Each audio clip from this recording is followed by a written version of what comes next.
Dạo gần đây tôi có một thắc mắc là tại sao các môn cờ bạc bóng bánh lại thường hay gắn đến các biểu tượng như là vương miện, kim cương, cờ lắc, vip, anh em 8877. Đây có phải là ám thị của một cái giáo phái nào đó? Tại sao rất nhiều người nghiện cờ bạc biết là nó tệ nhưng mà không thể nào dứt ra khỏi được nhỉ? Gia đình có khuyên ngăn vợ con có đói khổ thì họ vẫn trung thành với bộ môn của mình. Mà năm nào cũng vậy, các công ty lừa đảo đánh bạc cứ chặt lại mọc. Cứ cách một khoảng ngắn, báo chí sẽ lại đưa một tin rúng động thị trường. Năm 2017 là đại án Brickvip, triệt phá tới 43 triệu tài khoản. Tôi không biết một người lập bao nhiêu, nhưng con số này đã tương đương với khoảng 1/2 dân số Việt Nam lúc đó. Năm 2022, đường dây của Swift Online và Naga Club đã bị triệt hạ với tổng quy mô giao dịch lên tới 87.600 tỷ, gấp 9 lần Brickvip. Và gần đây nhất, tháng 3 năm 2026 là sự sụp đổ của đế chế Xôi Lạc TV, một cơ chế, một đầu mối quảng cáo cờ bạc trá hình. Và đó mới chỉ là những cái vụ lớn, những vụ nhỏ thì chúng ta không thể nào mà đếm xuể. Hãy nhớ, nếu không có người chơi, không đời nào các hệ thống này có thể phát triển phình to đến mức thế. Mùa World Cup cũng đã đến rồi. Các bạn có cờ bạc bóng banh hay là quen ai thích những trò đỏ đen như này không? Nếu được, các bạn hãy chia sẻ thêm câu chuyện của mình bên dưới comment nhé. Và trong quá trình tìm câu trả lời, tôi đã nhận ra một sự thật rất giận người. Đừng tưởng có ăn có học, tỉnh táo mà không bị lừa. Cuộc sống không phải lúc nào cũng êm đẹp. Rồi chúng ta sẽ già, tâm lý sẽ yếu, khó mà có thể tránh khỏi những phút yếu lòng. Nếu không giữ được một cái đầu lạnh, thì biết đâu một ngày nào đó chúng ta sẽ trở thành một con mồi tiếp theo thì sao? Hoặc là cả bạn và tôi đều là những con cá đã nằm sẵn trên thớt. Chúng ta thậm chí có thể đang ở trong cái quy trình chuyển đổi đó rồi. Bây giờ, hãy cùng bắt đầu video thôi.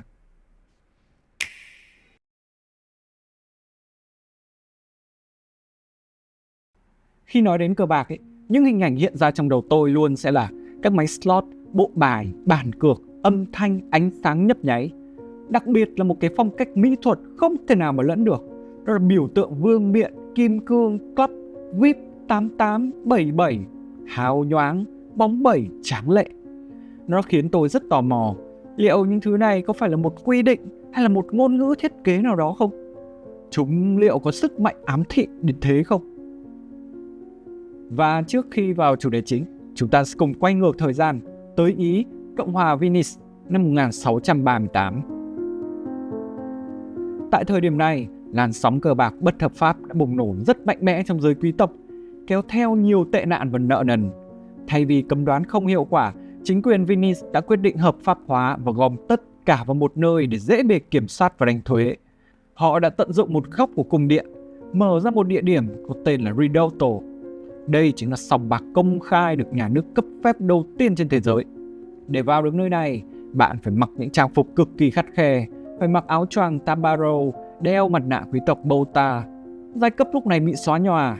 Một quý tộc cao cấp có thể chơi bài song phẳng hay thậm chí thua tiền trước một thương gia cấp thấp mà không sợ bị tổn hại danh dự dòng tộc. Rất nhiều game cũng lấy cảm hứng từ bộ trang phục Bota này. Một mặt nạ và một chiếc áo choàng luôn luôn có thể toát lên vẻ bí ẩn và sang trọng. Mặc dù ai cũng có thể vào Ridotto, nhưng mức cược tối thiểu ở đây cao đến mức chỉ có giới siêu giàu và giới quý tộc mới có thể kham nổi. Điều này khiến cho các tầng lớp bình dân không có cửa để vào. Tuy vậy, không kém gì giới quý tộc, dân thường ở Venice cũng chơi cờ bạc rất nhiều. Họ chơi một cách điên cuồng, thậm chí nhà nước còn cấm người dân đánh bạc. Tuy vậy, làm sao mà lệnh cấm lại có thể cám dỗ bằng giấc mơ đổi đời nhanh gọn chứ? Các quán rượu và nhà trọ đã trở thành thánh địa của cờ bạc bình dân. Sau những giờ lao động mệt mỏi, họ tụ tập giải trí bằng cách uống rượu và chơi cờ bạc. Các trò chơi mà người lao động ưa chuộng thì phải nhanh để có thể trốn chạy kịp thời và phải thuần may rủi, bởi vì họ đi làm về mệt không muốn nghĩ nhiều. Tại thời điểm này, cờ bạc đã định hình ra hai con đường ảnh hưởng lớn đến sau này. Giới quý tộc thì gắn liền với nhãn mác sang trọng. Họ thích các trò đòi hỏi tính chiến thuật hoặc đối kháng với nhà cái. Đây là con đường quý tộc, ngày nay đã trở thành thiết kế trọng điểm của các casino lớn, nơi có các bàn chơi baccarat, blackjack, poker. Khách hàng tới đây phải ăn mặc lịch sự, tiền cược tối thiểu cũng phải cao. Ngược lại, dân thường thì gắn liền với sự bình dị, lại chuộng các trò nhanh gọn dễ chơi và có tính may rủi. Đây chính là con đường bình dân, ngày nay đã trở thành các dãy máy slot machine, xếp san sát nhau ở sảnh ngoài của casino hoặc các app xổ số game cờ bạc online trên điện thoại. Cờ bạc của Venice thời đó giống như một chất gây nghiện bao trùm toàn xã hội. Quý tộc chơi thì để thể hiện đẳng cấp và đốt thời gian, còn dân thường chơi thì để tìm kiếm một hy vọng thoát nghèo, dù cái giá phải trả thường là khuynh gia bại sản. Tương tự với các nước khác ở châu Âu, ở các nước như Pháp, Anh hay Đức, cờ bạc không phải là giải trí, mà nó còn được nâng tầm thành các nghi thức xã giao bắt buộc của giới quý tộc để khẳng định đẳng cấp và sự trung thành với nhà vua. Giới quý tộc họ luôn muốn một trò chơi phải đòi hỏi trí tuệ, trí nhớ và tư duy chiến lược. Họ khinh miệt những trò chơi thuần may rủi và dân nghèo.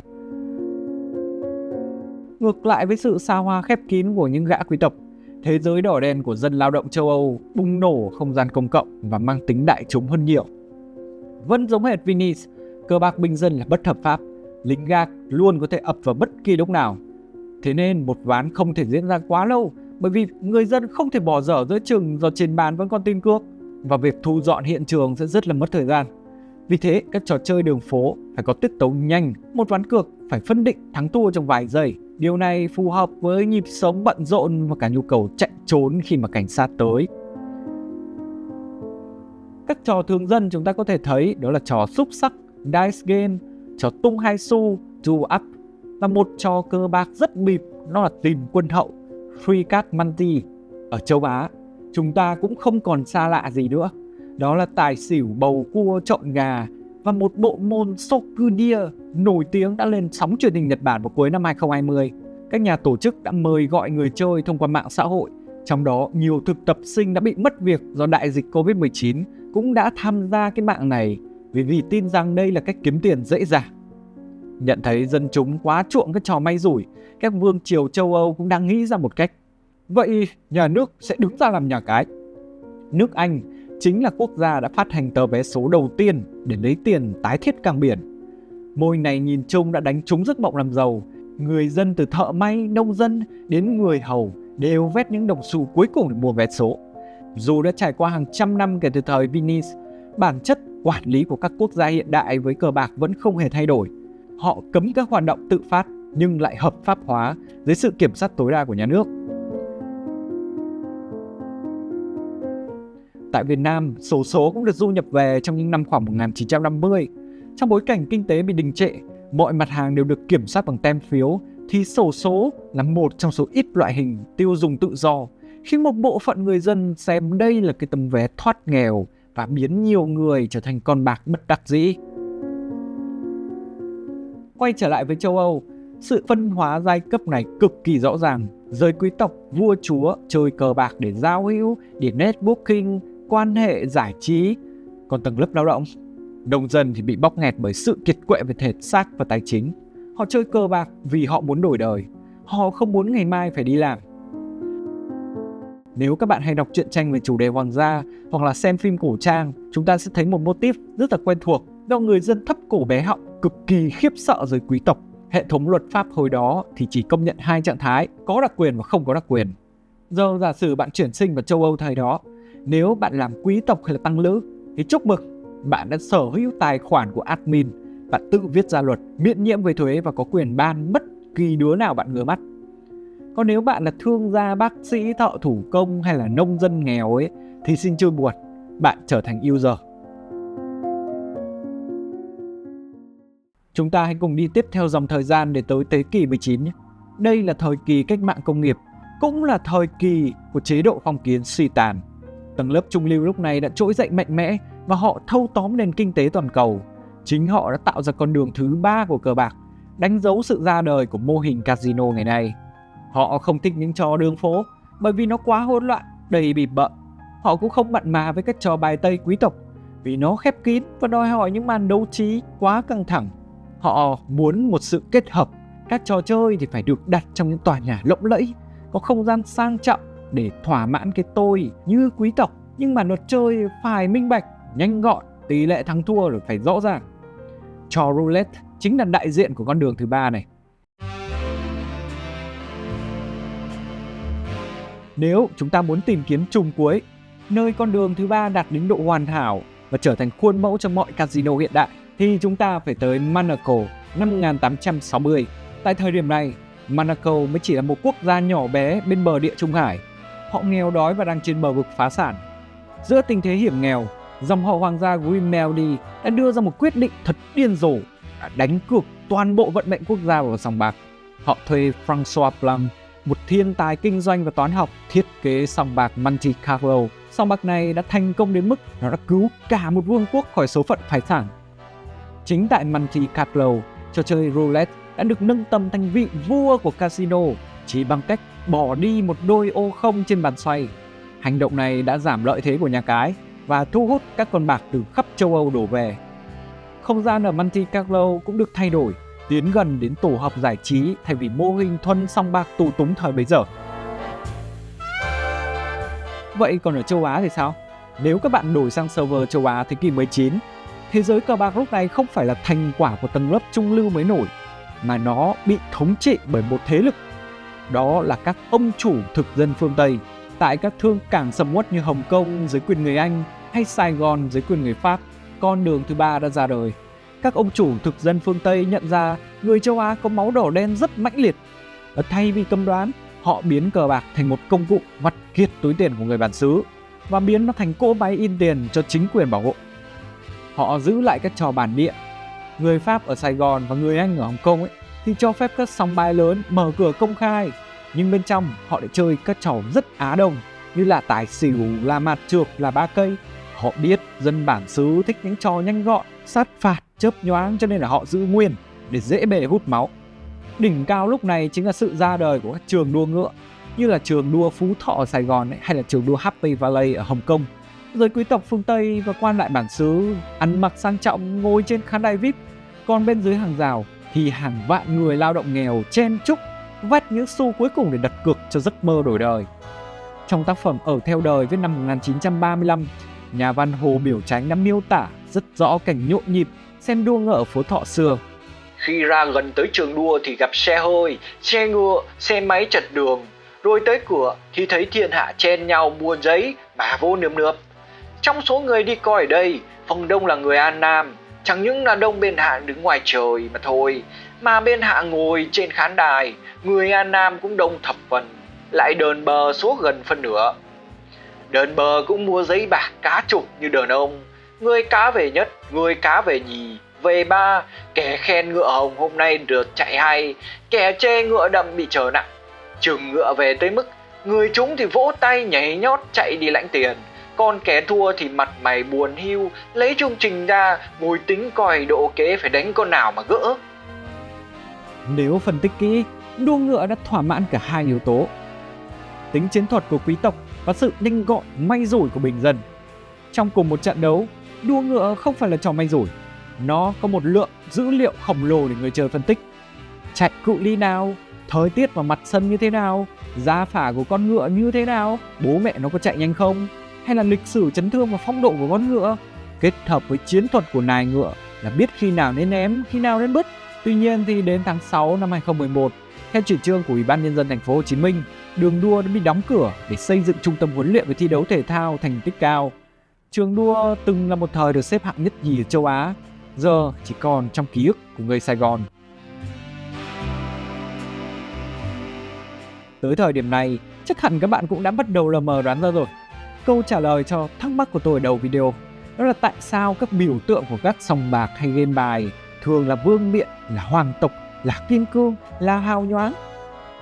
Một thế giới rõ ràng là hoàn toàn tách biệt với thực tại. Sự phân chia giai cấp sâu sắc trong lịch sử giữa hoàng gia xa hoa và đường phố thô mộc cộng với sự phát triển của nền kinh tế thị trường đã trực tiếp khai sinh ra các trường phái cờ bạc khác nhau. Tuy nhiên có một thứ rất quan trọng đã định hình nên biểu tượng của cờ bạc, đó là kiến trúc. Một thế giới để người chơi quên đi thực tại. Giống với 3 con đường của casino, kiến trúc của casino cũng phân hóa thành 3 trường phái lớn. Mỗi trường phái lại phục vụ một tập khách hàng khác nhau với những cơ chế kích thích tâm lý khác nhau. Đầu tiên là trường phái của vua chúa Bowser, cung điện châu Âu. Đại diện thuần túy nhất là Casino de Monte Carlo ở Monaco, khánh thành năm 1863. Trường phái này biến sòng bạc thành một không gian biệt lập, thiêng liêng và xa xỉ. Khách hàng bước vào đây sẽ ngay lập tức cảm thấy choáng ngợp vì những cột trụ, vì những mái vòm cao chót vót và vì những chùm đèn pha lê khổng lồ. Một số nơi thậm chí còn có mùi hương độc quyền qua hệ thống thông gió. Ngay lập tức, người bước vào đây sẽ cảm thấy giá trị của bản thân được nâng tầm, có cảm giác như bản thân đã trở thành một quý tộc, khiến người chơi thấy mình giàu có hơn thực tế. Và họ sẽ nghĩ là nếu nơi này giàu như vậy thì việc mình đặt cược vài trăm đô có vẻ không đáng kể. Tại đây, các ám hiệu và biểu tượng hoàng tộc đã được sử dụng rất nhiều, như là vương miện, kim cương, áo choàng. Sòng bạc đã mượn các hình ảnh này để ngầm nhắn nhủ với người chơi là khi ở đây, bạn là vua, là chúa. Nhờ đó, người chơi đã rũ bỏ cuộc sống bận rộn để bước vào vương quốc, nơi họ được phục vụ và tôn vinh hết mực. Trường phái Bozat cho rằng khi sự cảnh giác và căng thẳng của người chơi giảm xuống, con người sẽ có xu hướng phóng tay chi tiêu và chấp nhận rủi ro cao hơn rất nhiều.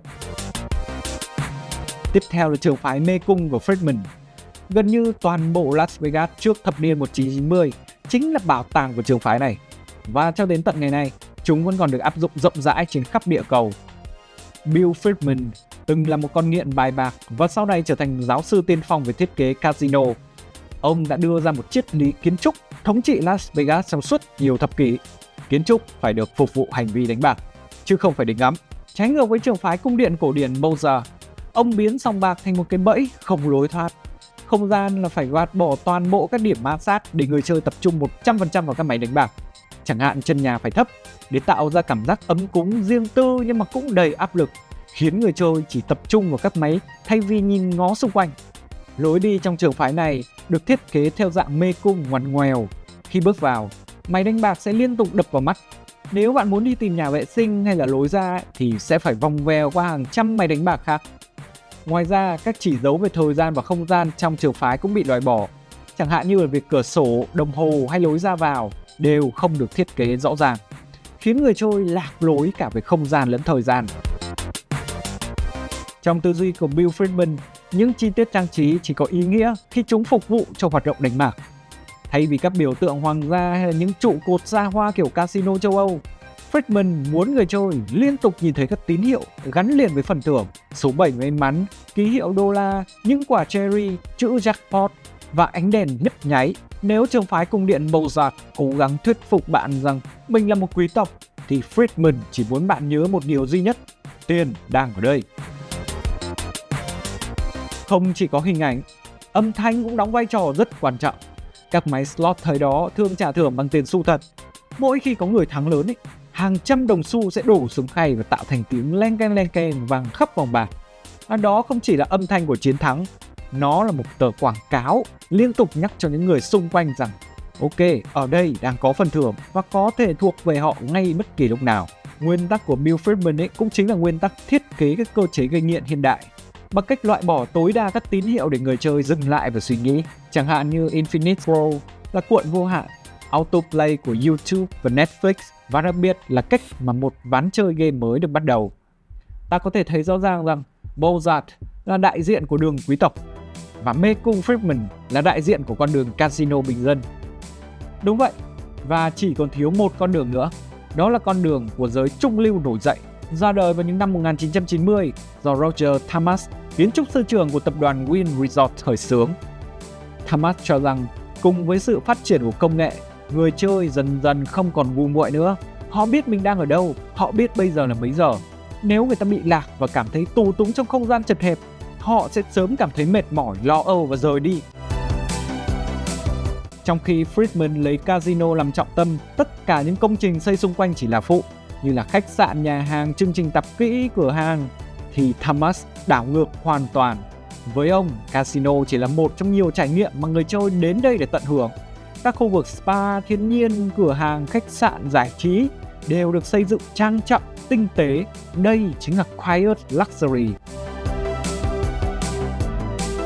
Bởi vì con người thường phản ứng tích cực với các yếu tố tự nhiên, cho nên kiến trúc của Thomas ưu tiên rất cao cho thiên nhiên, như ánh sáng mặt trời, hồ nước, cây xanh và các cửa kính lớn, với cảm hứng lấy từ Bozart. Nhưng Thomas không còn mạ vàng lòe loẹt như kiểu cung điện cũ, mà thay bằng nghệ thuật đương đại, các thảm dệt tay cao cấp hay các khu vườn nhiệt đới bên trong chính sòng bạc. Lúc này không gian trong sòng bạc rất rộng lớn. Thay vì để người chơi đi lạc, Thomas thiết kế các tuyến đường của kiến trúc rất rõ ràng, giúp người chơi định vị được mình đang ở đâu. để tạo cho họ một cảm giác an tâm kiểm soát được tình hình. Thomas muốn người chơi ở lại cái hệ sinh thái của mình lâu nhất có thể. Khi con người cảm thấy an toàn, thoải mái như đang nghỉ ngơi trong resort, thì họ sẽ có xu hướng phóng tay chi tiêu và chấp nhận rủi ro cao hơn. Đây chính là lối kiến trúc xây dựng casino hiện đại, đơn cử là các khu phức hợp Bellagio, Wynn hoặc Encore ở Las Vegas. Ngoài ra, tiến sĩ Fiona Nickel ở Đại học Alberta, tác giả của cuốn sách Gambling in Everyday Life, đã có một góc nhìn cực kỳ sắc sảo về mặt văn hóa và chính trị. Cô cho rằng nếu chỉ xây một sòng bạc trơ trọi, nó sẽ gợi nhớ đến thế giới ngầm, tệ nạn và sự bài xích của xã hội. Nhưng mà khi ta biến nó thành một resort, nơi có trung tâm thương mại cao cấp, có nhà hàng Michelin, có rạp hát tổ chức concert của sao quốc tế, có khu vui chơi gia đình, thì hành vi cờ bạc tự nhiên lại được rửa sạch thành một hoạt động du lịch giải trí lành mạnh. Sự tiến hóa này cho thấy kiến trúc casino đã đi thành một vòng tròn. Ban đầu là từ cung điện thực sự của vua chúa, ý tôi là giới quý tộc thực sự đã biến nhà của mình thành sòng bạc ấy. Sau đó, casino đã tiến hóa thành một cái bẫy đường phố đầy thực dụng và cuối cùng lại trở thành những khu resort nghỉ dưỡng xa xỉ, nơi kiến trúc được nâng tầm thành nghệ thuật để xoa dịu, để kích thích tâm lý người dùng. Tất nhiên, điều này không có nghĩa là các trường phái cũ đã bị xóa sổ. Các sòng bạc ngày nay đã chọn lọc và phân hóa cực kỳ rõ ràng. Mỗi cấu trúc sẽ thống trị ở một khu vực hoặc một quốc gia cụ thể, tùy thuộc vào văn hóa và đối tượng người chơi. Tại trung tâm cờ bạc lớn nhất thế giới Macau, các tổ chức như là The Venetian Macau, Wynn Palace hoặc The Londoner đều dùng các cấu trúc khu phức hợp casino. Người chơi châu Á, đặc biệt là giới đại gia high roller thì cực kỳ coi trọng phong thủy. Họ cho rằng một không gian trần thấp, tối tăm ngột ngạt như kiểu Friedman thì bị coi là tụ khí xấu, nó đem lại vận xui. Họ là phải cần một không gian trần cao chót vót, ánh sáng phải rực rỡ và hoành tráng để cảm thấy vận khí nó hanh thông, tự tin xuống tiền tỷ. Còn với phân khúc bình dân, trường phái mê cung Friedman vẫn là một cỗ máy hái ra tiền mà. Chẳng hạn như khu Downtown Fremont hoặc các sòng bạc nhỏ lẻ dọc nước Mỹ. Nơi này khách hàng chủ yếu là người dân địa phương, người lớn tuổi đến chơi một mình. Ngoài ra, các trường phái Friedman đặc biệt phù hợp với các khu vực máy slot. Bản chất của người chơi dòng này là họ cần sự riêng tư để không muốn bị ai dòm ngó khi ngồi bấm máy hàng giờ liền. Vì vậy, ngay cả trong các sòng bạc casino theo trường phái Thomas, riêng các khu vực máy slot thì vẫn được bố trí trần hơi thấp. Các máy được xếp thành các đường cong, uốn lượn như là mê cung để tạo ra các góc khuất riêng tư. Nhìn chung thì hướng thiết kế một sòng bạc hiện đại đang dần rời xa lối tư duy cũ. Sau Covid-19, triết lý của Roger Thomas lại càng được ưa chuộng hơn. Một mặt sàn sẽ được chia làm nhiều không gian khác nhau để người chơi dễ định hướng. Chẳng hạn như là khu vực dành cho giới trẻ thì sẽ có quầy bar, DJ và bầu không khí nó phải hơi năng động. Khu vực high roller thì sẽ có mức cực cao và được thiết kế riêng tư, yên tĩnh hơn. Có các phòng VIP thì sẽ có lối vào riêng, dịch vụ riêng và phong cách sang trọng, cá nhân hóa cho từng nhóm khách hàng. Xa hơn nữa, nhiều khu nghỉ dưỡng casino còn được xây dựng xoay quanh một chủ đề thống nhất. Luxor tái hiện Ai Cập cổ đại, The Venetian lấy cảm hứng từ thành phố Venice của Ý, còn Paris, Las Vegas thì mô phỏng những biểu tượng nổi tiếng của nước Pháp. Mục tiêu cuối cùng không còn là khiến người chơi bị mắc kẹt trong một mê cung đánh bạc, mà là khiến họ cảm thấy mình đang bước vào một thế giới khác. Đây chính là thế giới để người chơi quên đi thực tại. Tới đây, chúng ta hãy cùng tổng hợp lại một chút. Câu hỏi ban đầu được đưa ra là tại sao các biểu tượng của các sòng bạc hay game bài thường là vương miện, là hoàng tộc, là kim cương, là hào nhoáng? Hóa ra câu trả lời không chỉ đơn giản là vì trông nó sang trọng, mà trong lịch sử phát triển casino đã tồn tại hai triết lý thiết kế gần như đối lập nhau rồi. Với Bill Friedman, mục tiêu là liên tục nhắc người chơi về phần thưởng. Những biểu tượng phổ biến nhất như là số 7 quả cherry, ký hiệu đô la, tiếng đồng xu, cỏ 4 lá và ánh đèn nhấp nháy, thì tất cả mọi thứ đều được xây dựng và hướng tới một thông điệp duy nhất, đó là tiền đang ở rất gần. Còn với Roger Thomas, mục tiêu không phải là khiến người chơi nghĩ về phần thưởng ngay lập tức, mà là khiến họ cảm thấy bản thân đang ở trong một môi trường đặc biệt, một nơi đẹp hơn, sang trọng hơn và đáng nhớ hơn trong cuộc sống thường ngày. Cho nên các biểu tượng quen thuộc như là vương miện, kim cương, hoàng gia hay là VIP thì đã đại diện cho sự xa hoa. Chúng là tín hiệu về sự độc quyền và cảm giác được đối xử đặc biệt. Và đó cũng giải thích tại sao game hiện đại lại đặt ra những cái tên như là 777, Jackpot, VIP Pass, Royal Pass, Kingdom, Crown, Elite Club.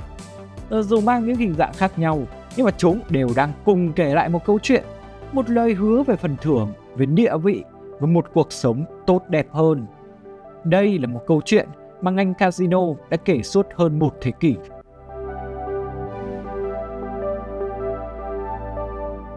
Tuy casino là hợp pháp ở nhiều nơi, nhưng mà không phải ai cũng có điều kiện để bước chân vào những sòng bạc xa hoa như Monte Carlo hay là Las Vegas. Họ cần tìm một cái cảm giác hồi hộp, một hy vọng đổi đời, một lối thoát khỏi áp lực thường ngày. Càng ngày công nghệ càng hiện đại, người ta có thể bỏ cả thế giới vào chiếc điện thoại. Và đây là lúc mà casino còn biến tướng hơn nữa. Trong thời đại số, người chơi cứ tưởng mình đang giải trí, nhưng phía sau màn hình là những hệ thống đã được thiết kế để giữ sự chú ý càng lâu càng tốt. Những thông báo liên tục này, bảng giá cập nhật từng giây, loot box, mở pack, hay là những cú vuốt vô tận trên mạng xã hội đều vận hành theo cùng một nguyên tắc, khiến việc tiếp tục trở nên dễ dàng hơn là việc dừng lại. Ở một khía cạnh khác, casino đã trở thành các app siêu tiện lợi. Người ta không cần phải rời văn phòng để đánh bạc. Chỉ với vài thao tác, họ có thể cá độ, quay slot hoặc tham gia vô số trò may rủi trong lúc làm việc. Casino lúc này đã thoát khỏi 4 bức tường của chính nó. Chúng không chỉ đơn giản là một địa điểm mà đã trở thành một cơ chế. Game và casino trở thành một cặp cộng sự. Chúng học hỏi lẫn nhau. Nhiều game hiện đại lấy cơ chế của casino để kiếm tiền, rồi sau đó các app cờ bạc lại đi copy ngược lại cái lớp vỏ giải trí của game để che giấu cái bản chất săn mồi của mình. Trong các game gacha hiện đại, để có được nhân vật mạnh, người chơi sẽ phải nạp tiền để mua lượt quay. Tỷ lệ ra nhân vật SSR hoặc là 5 sao thì thường rất là thấp. Các nhà phát triển đã lồng ghép các hiệu ứng ánh sáng, ví dụ như là ánh tím chuyển sang màu vàng kim để tạo ra kích thích, khiến khoảnh khắc nhận được phần thưởng trở nên rất đáng nhớ, khiến người chơi cố gắng gỡ gạc y hệt một con bạc. Cố lên, thêm 10 lượt nữa thôi. Đây chính là xu hướng bùng nổ mạnh mẽ nhất trong ngành công nghiệp game hiện đại. Các nhà làm game chính thống đã phát hiện ra rằng để kiếm được tiền, game nên trở thành một khu phức hợp casino. Trong đó, các cơ chế và tính năng chính là nhà hàng, là khách sạn, là khu nghỉ dưỡng. Người chơi được trải nghiệm tốt thì lúc này các điểm như là gacha mới có thể moi tiền khách hàng. Ngược lại với nó, các app cờ bạc online lậu như là tài xỉu, nổ hũ, bầu cua nhận ra rằng giao diện sòng bạc truyền thống kiểu cổ điển trông giả cỗi quá và dễ bị người trẻ cảnh giác. Thế là chúng copy ngược lại thiết kế của di động. Các app cờ bạc hiện nay thường được thiết kế với lối đồ họa hoạt hình, stylized, nhân vật dễ thương, màu sắc rực rỡ rồi ngọt ngào. Thậm chí chúng còn có hệ thống cấp độ, điểm danh hàng ngày, nhiệm vụ tuần, bảng xếp hạng cơ, y như một game thật. Tất cả chỉ để triệt tiêu hoàn toàn cái cảm giác tội lỗi và sự sợ hãi của người chơi. Khi giao diện cờ bạc trông giống hệt như một tựa game nông trại hay là game giải trí phổ thông thì hàng rào lý trí của một người bình thường sẽ sụp đổ. Họ sẽ chỉ thấy mình đang chơi game giải trí thôi, sẽ không nghiện quá đâu. Không phải ngẫu nhiên mà lootbox và gacha đã trở thành tâm điểm tranh cãi tại châu Âu. Đằng sau những hiệu ứng mở thưởng hào nhoáng là hàng loạt các cơ chế tâm lý mà ngành casino đã mài giũa suốt hơn một thế kỷ để giữ chân người chơi rồi. Tóm lại, game hiện đại lấy cơ chế cờ bạc để làm người chơi nạp tiền, còn app cờ bạc lại lấy giao diện game hiện đại để làm người chơi bớt sợ khi xuống xác. Cả hai đang học hỏi lẫn nhau để tạo ra những cỗ máy cướp tiền hoàn hảo bậc nhất trong kỷ nguyên số.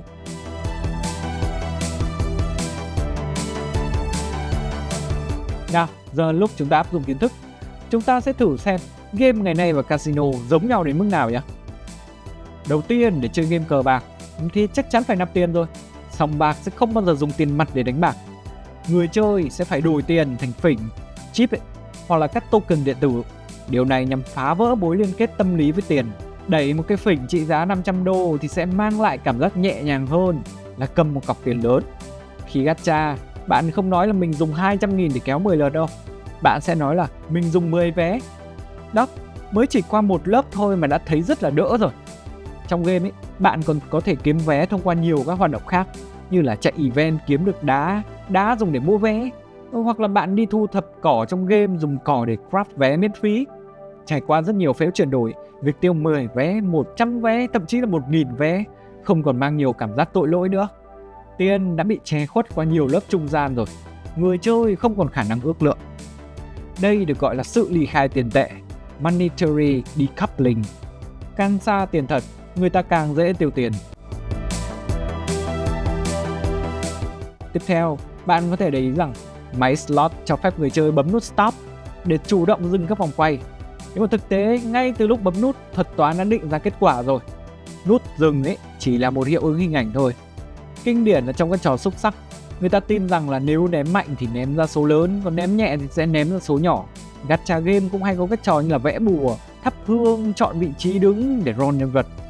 Đây được gọi là ảo tưởng về sự kiểm soát, illusion of control. Con người thường có xu hướng tin rằng họ có thể dùng kỹ năng hoặc hành vi để tác động vào một kết quả ngẫu nhiên. Tiếp theo, hầu hết các trò chơi cờ bạc đều có tính năng xem lịch sử. Việc này kích thích người chơi cố gắng tìm ra cái quy luật trong một hệ thống hoàn toàn ngẫu nhiên để tự tin đặt vào những khoản tiền lớn. Chẳng hạn trong trò tài xỉu, nếu ra 5 lần tài liên tiếp thì người chơi thường sẽ bắt đầu nói là xỉu sắp nổ rồi. Đó chính là ngụy biện cờ bạc, gambler fallacy. Người chơi tin rằng một chuỗi kết quả ngẫu nhiên trong quá khứ sẽ ảnh hưởng đến một kết quả trong tương lai. Đây chính là hệ quả của hệ thống IG. Não bộ con người được sinh ra để tìm kiếm quy luật. Tuy vậy, các game hiện đại thì không cần cái hệ quả này. Họ đã có các cơ chế, thậm chí là để hạn chế ngụy biện con bạc từ lâu rồi. Tiếp theo là một tình huống được xem là bước tiến hóa quan trọng nhất trong lịch sử casino sau thời Bill Friedman. Khi người chơi đặt cược 10.000 vào gạt cần, máy sẽ hiện win 4.000. Về mặt toán học, người chơi vừa thua 6.000 đấy. Tuy nhiên, các kích thích thị giác, thính giác như là đèn, như là nhạc, như là tiếng xu rơi ra, đánh lừa não bộ, khiến nó ghi nhận đây là một trận thắng đấy. Đây được gọi là thua ngụy trang dưới dạng thắng. Hiệu ứng này cực kỳ nguy hiểm bởi vì con người không liên tục cộng trừ số học, mà họ phản ứng nhiều hơn với âm thanh, với ánh sáng và với cảm xúc. Trong game bình thường, bạn phải tiêu 10 vé với mong muốn nhận về một nhân vật đúng không? Nhưng bạn chỉ nhận được rác, thì game nó vẫn báo hiệu ứng âm thanh và pop-up bùng nổ y như hàng xịn. Trong Battle Pass, hầu hết phần thưởng ở các mốc level đều rất ghê ấy. Trong khi lên level lại rất mất thời gian. Nhưng cái khoảnh khắc nhận thưởng ấy thì hiệu ứng trong game lại làm như là bạn nhận được một cái gì đấy lớn lắm. Lúc này các bạn có thể biện luận là ok, bởi vì phần thưởng đã được tính toán hết rồi, các mốc đó đáng lẽ không được gì, nhưng mà nhà phát triển đã cho thêm phần thưởng khích lệ. Đúng, bởi vì nó đã bị biến tướng rồi mà. Nhiều game hiện đại ngày nay đã vay mượn ý tưởng của nguyên lý này để khuếch đại cái cảm giác chiến thắng bằng hiệu ứng. Ngay cả khi cái giá trị phần thưởng trên thực tế không lớn thì game vẫn khiến cảm giác người chơi đang tiến bộ. Và đôi khi để người chơi trải nghiệm cảm giác nhận thưởng thì cũng khiến họ gắn kết với game hơn rất nhiều.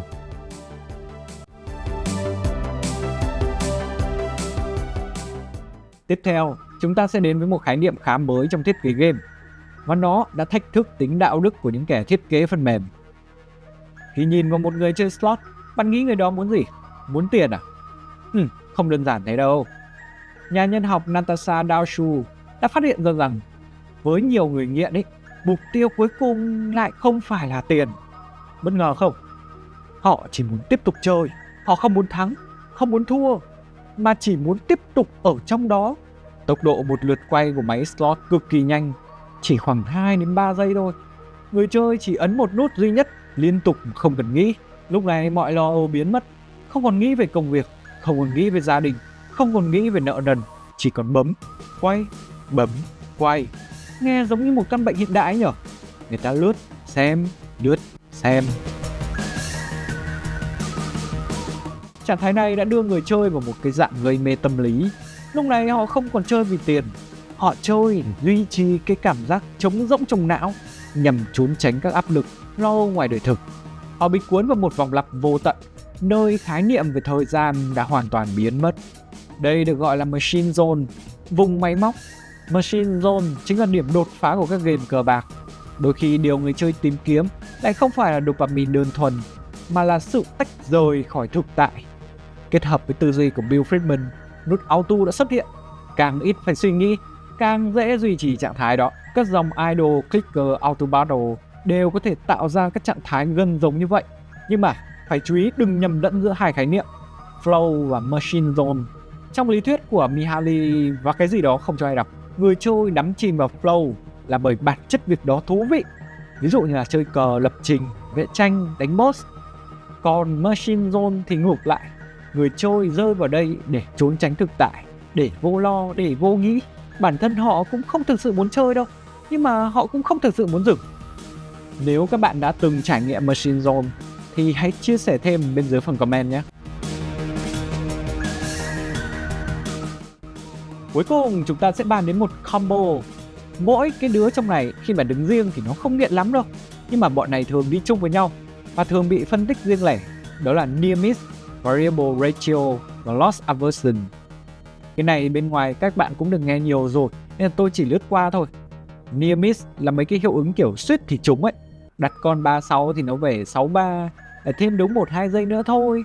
Tất cả rõ ràng là thua, nhưng mà về mặt tâm lý, não bộ lại diễn dịch ra mình gần chiến thắng rồi, lần sau chắc chắn được.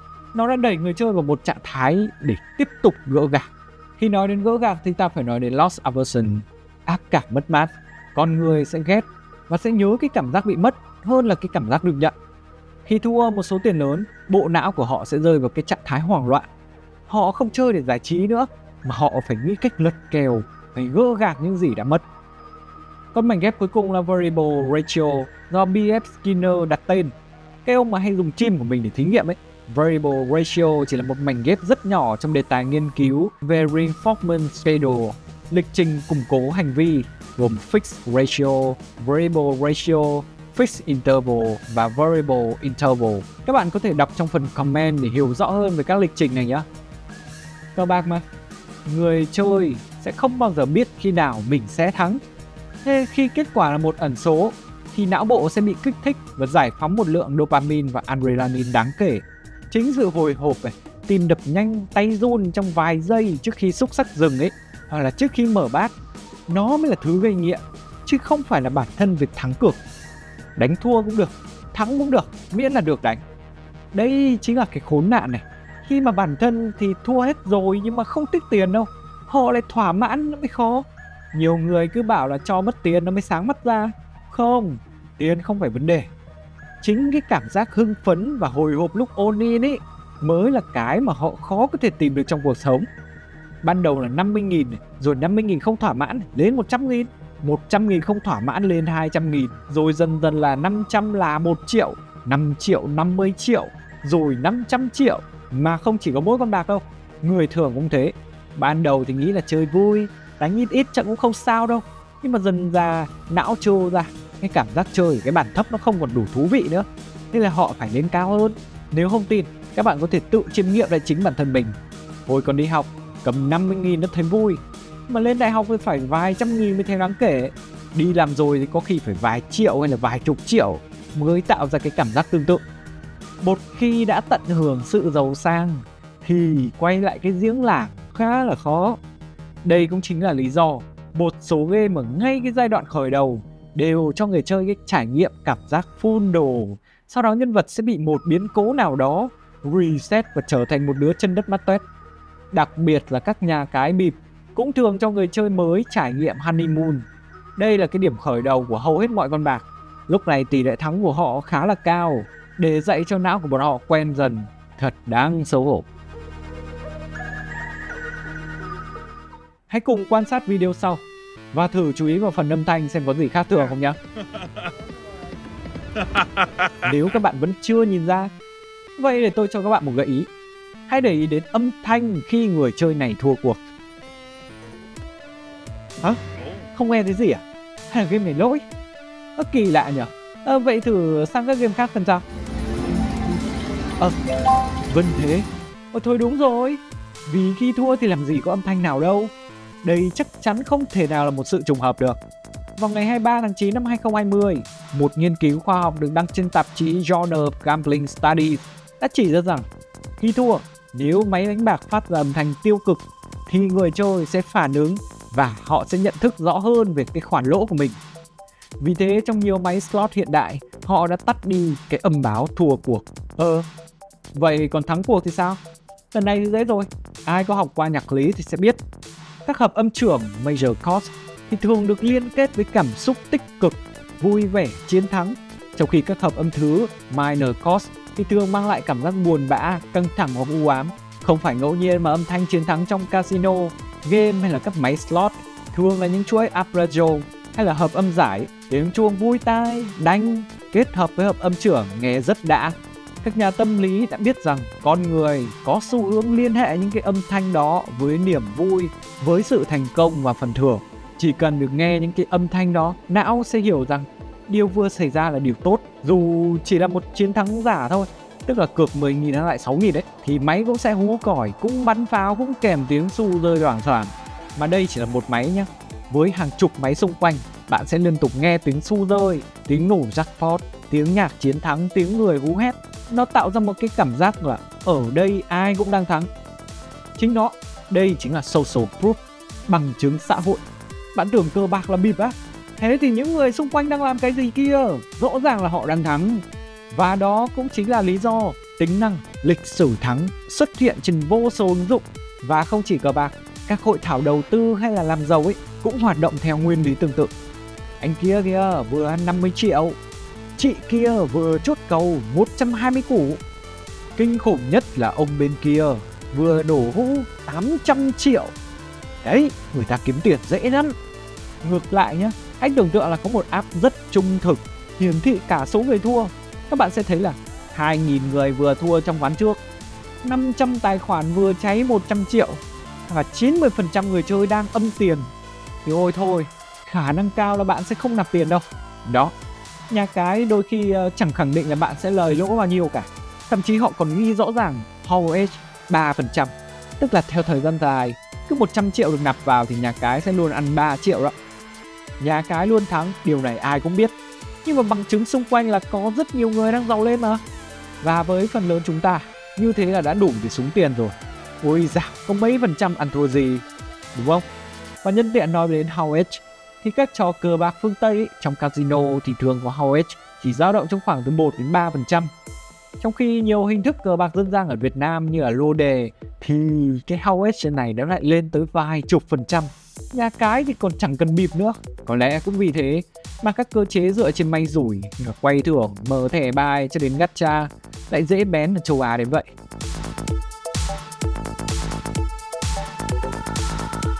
Nãy giờ tôi đã nói khá nhiều về hình thức cờ bạc và mức độ nguy hiểm của nó rồi. Các chính phủ đã nhận ra điều này từ hàng trăm năm về trước và lệnh cấm dân thường không được chơi cờ bạc vẫn còn hiệu lực cho đến ngày này. Nhưng mà cũng đâu thể cấm người dân mơ ước, đúng không? Giờ làm gì có cái thứ gì có thể kiếm được tiền nhanh để có thể đổi đời như trong các sòng bạc. À khoan, chúng ta vốn từ lâu đã ở trong một sòng bạc rồi mà. Chỉ khác là nó đã gạt bỏ hoàn toàn mọi ranh giới kiến trúc.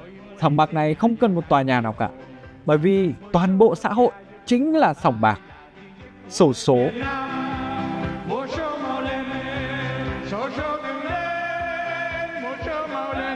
Xổ số đã biến chính phủ thành một dạng giống như nhà cái. Họ biến quầy tạp hóa thành các bàn cược và biến mỗi người dân thành một con bạc tự nguyện trong cuộc sống hàng ngày. Khác với sòng bạc, xổ số luôn được quảng cáo bằng những cái thông điệp mang tính nhân văn: xây dựng trường học, hỗ trợ quỹ y tế, ích nước, lợi nhà. Chính những thông điệp này đã xóa bỏ hoàn toàn cái cảm giác tội lỗi của người chơi. Khi mà họ mua một tờ vé số, người ta không nghĩ là mình đang đánh bạc đâu, mà họ nghĩ mình đang đóng góp cho xã hội và đang mua cho mình một tấm vé hy vọng. Đây chính là hình thức cờ bạc mang tính bình đẳng nhất trong xã hội, nhắm thẳng vào tầng lớp lao động bình dân. Chỉ với một số tiền rất nhỏ, người chơi sẽ có cơ hội sở hữu một khối tài sản có thể thay đổi cả một thế hệ. Cho dù xác suất trúng thưởng thực tế còn thấp hơn cả việc bị sét đánh, nhưng mà thứ họ mua thực chất là giấc mơ mà. Trong suốt thời gian chờ đợi kết quả, họ sẽ luôn sống trong giấc mơ của mình. Hả? Bạn bảo xổ số không phải cờ bạc á? Thú vị. Ngày xưa thì đúng đấy. Khi nhắc đến xổ số, người ta thường gợi nhớ đến một tấm vé. Sau đó chúng ta sẽ chờ đợi hồi hộp suốt một tuần để chờ kết quả. Đây là một hành vi tiêu dùng có điểm dừng và nó khó có thể gây nghiện. Nhưng mà ngày nay, xổ số đã không còn là một trò chơi chờ đợi lành mạnh như trước. Nó đã biến thành một cỗ máy hút tiền liên tục. Ở Việt Nam, từ khi Vietlott xuất hiện, các vòng lặp chờ đợi kết quả ngày càng ngắn hơn mua vé truyền thống rất nhiều lần. Kinh điển nhất là sản phẩm xổ số điện toán Keno. Chỉ khoảng 10 phút đã biết kết quả luôn. Keno thực sự đã phá nát cấu trúc của thời gian. Xổ số biến từ một sự kiện hàng tuần thành một vòng lặp liên tục không có hồi kết. Bạn thua, bạn có thể mua và chơi tiếp không cần chờ đợi. Ngoài ra, nếu tôi nhớ không nhầm thì vé số cào cũng đã bắt đầu xuất hiện ở Việt Nam rồi. Thật may là xổ số không được thiết kế thú vị cho lắm, mà ngược lại vẻ ngoài của xổ số khá là khô khan. Tôi nghĩ nếu xổ số học theo game và casino hiện đại, chắc chắn doanh thu sẽ còn cao hơn rất nhiều.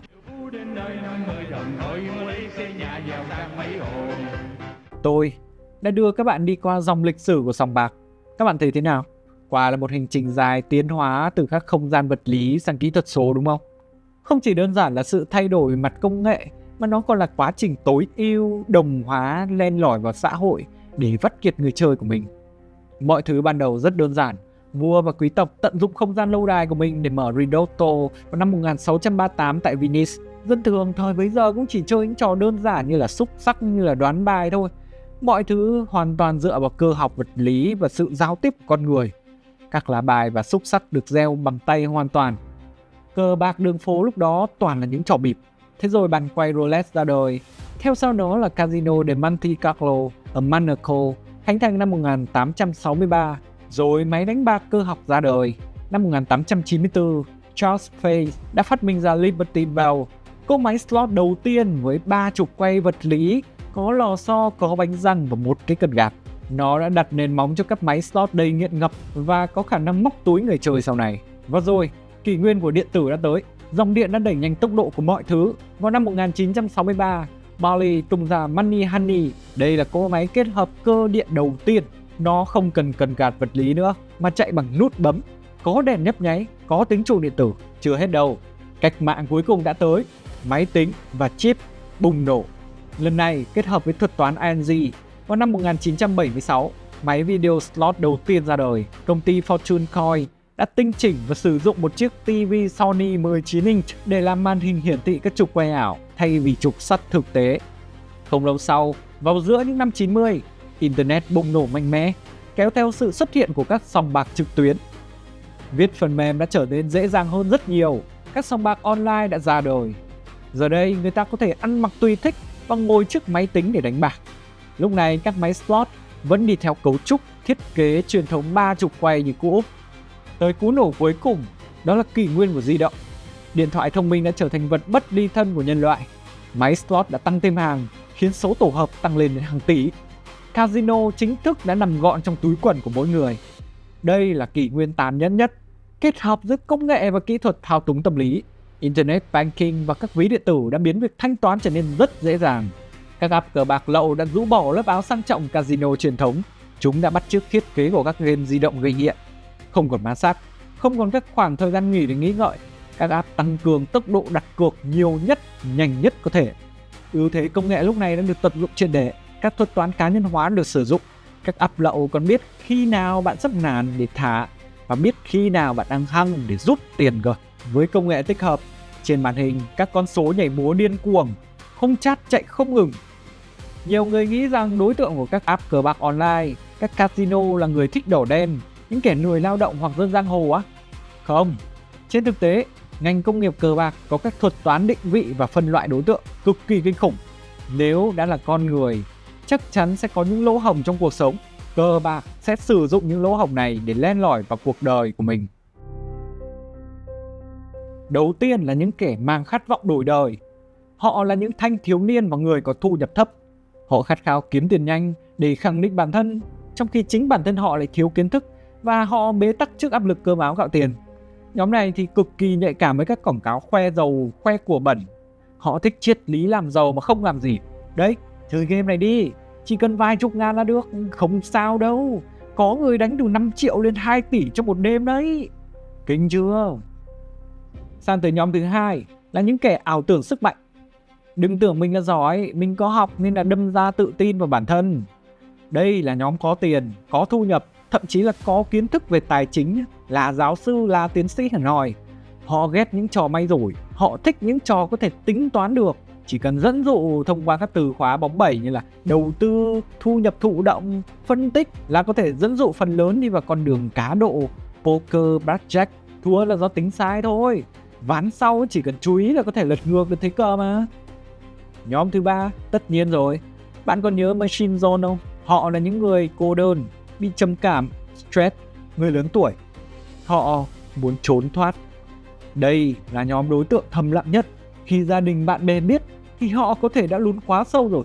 Các bà nội trợ, những người trung niên cô đơn, những người đang chịu áp lực công việc quá lớn, hoặc thậm chí là những người đang gặp khủng hoảng tâm lý, ly hôn, phá sản. Họ chơi cờ bạc không phải vì quá tham tiền, mà vì họ cần một nơi để trốn chạy. Thực tại của họ quá nhàm chán và đau khổ.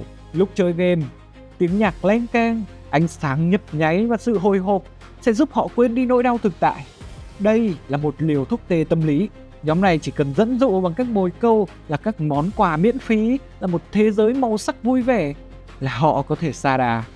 Bản thân họ có thể ngồi thơ thẩn, ngắm nhìn màn hình hàng giờ liền trong phòng tối, bấm nút một cách vô thức để liên tục nhận về những phần thưởng giả nhằm xoa dịu hiện thực của mình. Vẫn chưa hết đâu, vẫn còn một nhóm cuối cùng. Đó là những kẻ luôn trong tâm thế tránh xa cờ bạc. Thật xấu hổ. Làm gì có ai có thể tránh được nó? Không ít thì nhiều, các cơ chế của cờ bạc vẫn len lỏi vào trong cuộc sống, vào các tựa game có vẻ vô bổ, vào trong các app ngân hàng, vào trong các chương trình mà họ xem hàng ngày, để rồi một ngày nào đó, khi họ yếu lòng, thử một chút, chắc cũng không sao đâu nhỉ.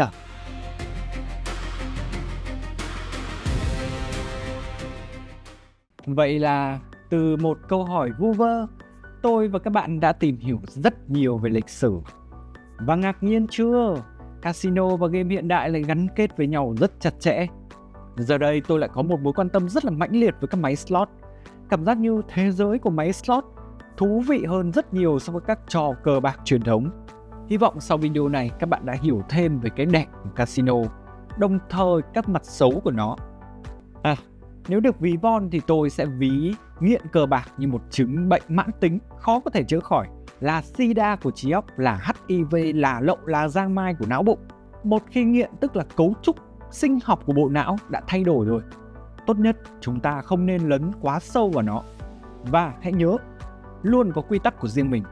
Đừng tự mãn, vì là người ngu lắm. Xin chào và hẹn gặp lại.